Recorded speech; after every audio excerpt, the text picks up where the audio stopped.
مسیح یسوع کے زندہ جلالی اور ابدی نام میں آپ سب کی سلامتی ہو، اور جتنے ہمیں فیس بک اور یوٹیوب پہ جوائن کریں گے ان سب کو بھی ہم خداوند کی مقدس اور جلالی حضوری میں موسٹ ویلکم کہتے ہیں۔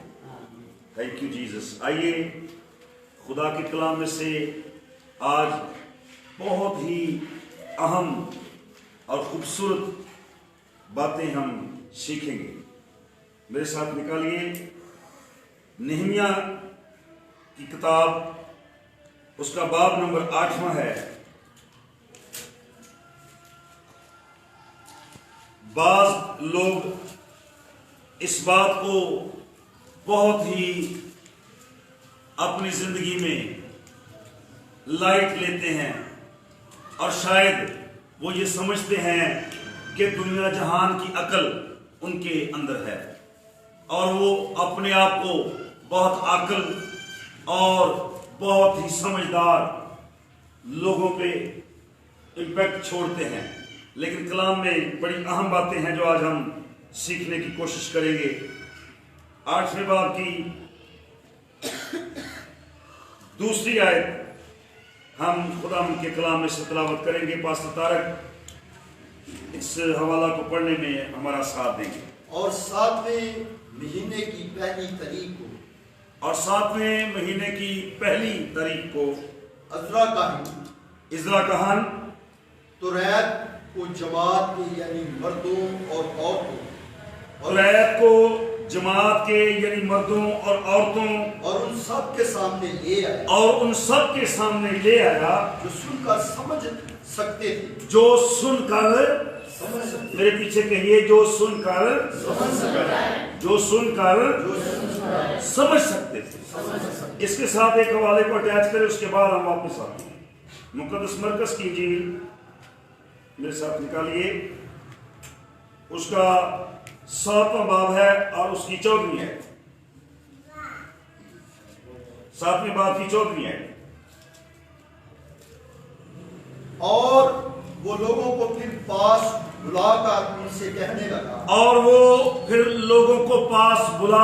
سے کہنے لگا یہ بڑا ضروری ہے کہ اگر آپ اپنی بات کو کنوے کرنا چاہتے ہیں، لوگوں تک پہنچانا چاہتے ہیں، تو پہلے ان کی توجہ لیجیے، پہلے ان کو مخاطب کیجیے، پہلے ان کو اپنے پاس بلائیے۔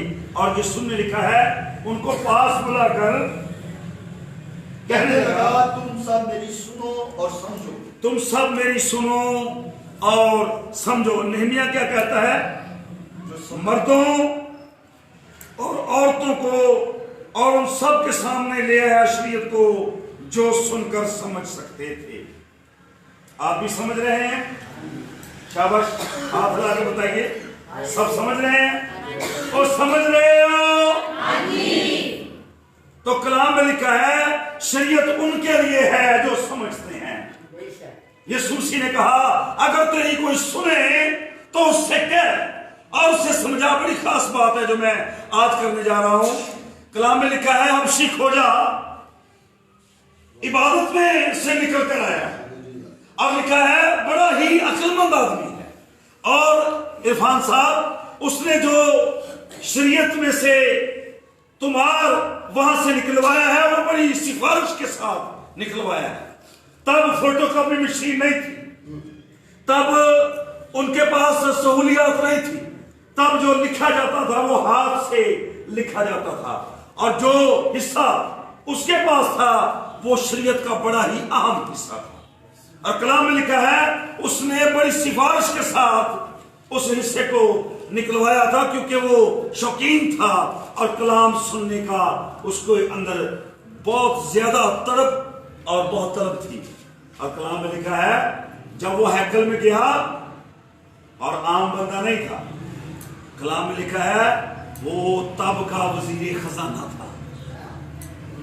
آج لوگ یہ سمجھتے ہیں کہ شاید ہم پالیٹکس میں ہیں تو ہمیں کلام کی ضرورت نہیں، ہم وزیر ہیں تو شاید ہمیں کلام کی ضرورت نہیں۔ میرے عزیز، خدا کا کلام صدر کے لیے، وزیر کے لیے، منسٹر کے لیے، پالیٹیشن کے لیے، بلکہ ہر اس شخص کے لیے ہے جو دنیا میں رہتا ہے، کیونکہ لکھا ہے ایمان سننے سے پیدا ہوتا ہے اور سننا مسیح کے کلام سے ہے۔ آپ کہیں بھی ہیں، آپ کسی بھی عہدے پر فائز ہیں، آپ کو کلام کی بڑی زیادہ ضرورت ہے۔ اور لکھا ہے وہ ہیکل میں سے واپس جا رہا ہے، ہیکل سے نکل کر، اور لکھا ہے فلپس سامریہ میں بڑی زبردست عبادات لے رہا ہے، بیداری آ رہی ہے، معجزات ہو رہے ہیں، لوگ بچ رہے ہیں، اندھے دیکھ رہے ہیں، لنگڑے چل رہے ہیں، اور کلام فرماتا ہے بڑے بڑے معجزات اور نشانات اس کے وسیلہ سے ظاہر ہو رہے ہیں۔ اور لکھا ہے خدا کے پاک انہوں نے فلپس کو وہاں سے اٹھایا اور اس کو غزہ کی راہ پر جو جنگل میں ہے ڈال دیا۔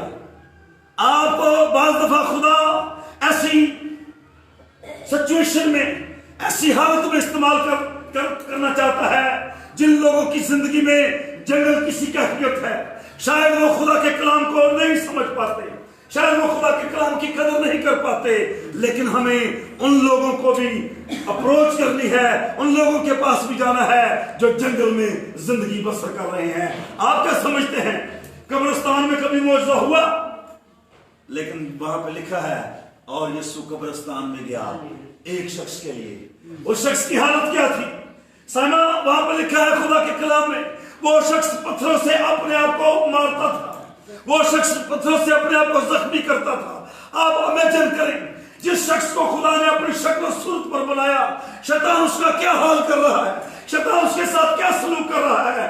آج بھی بہت سارے لوگ نہیں سمجھ پا رہے کہ وہ کیوں دکھ اٹھا رہے ہیں، ان کی زندگی میں کیوں تکالیف ہیں، ان کی زندگی میں کیوں مصائب ہیں۔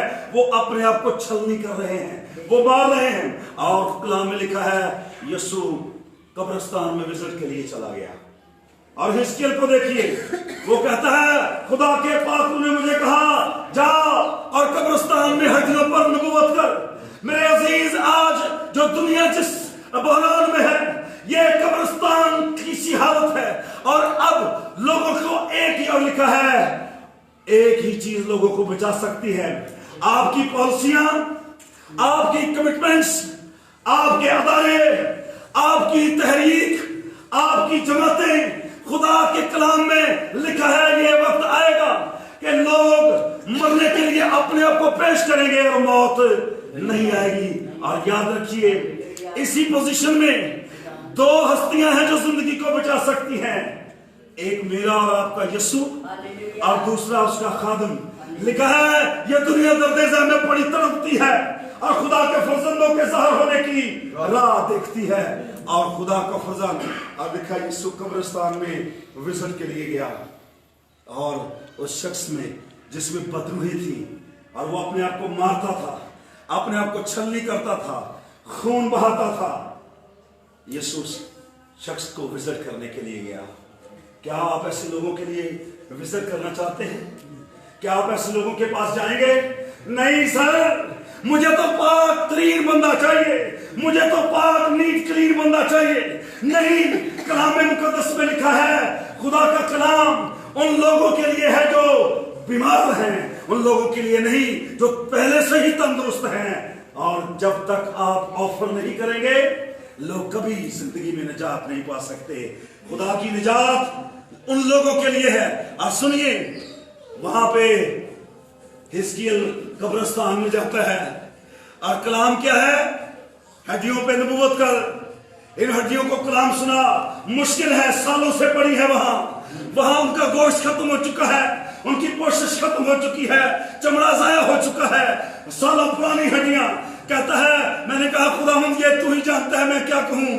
کہتا ہے خداوند نے کہا ان کو کہہ کہ زندہ ہو جائیں۔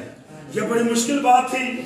کلام مقدس میں لکھا ہے اس نے کسی اونچی جگہ پر کھڑے ہو کر یہ کہا ہوگا، مجھے نہیں پتا اس کی کیا کیفیت ہوگی، لیکن کلام فرماتا ہے اس نے بڑی آواز میں چلا کر ان ہڈیوں کو کہا زندہ ہو جاؤ۔ اور کلام میں لکھا ہے پتہ نہیں کہاں کہاں پہ ہڈی پڑی ہے، لکھا ہر ایک ہڈی اپنی ہڈی سے جا ملی۔ یہ ہے کلام۔ جب تو تشریح کرے، جب تو کلام لوگوں میں پیش کرے تو ہڈی اپنی ہڈی سے ٹوٹ جائے۔ کیا لکھا ہے جی؟ نہیمیہ کیا کہتا ہے؟ پڑھیے ذرا۔ اور لکھا ہے اس نے مردوں اور عورتوں اور ان سب کے سامنے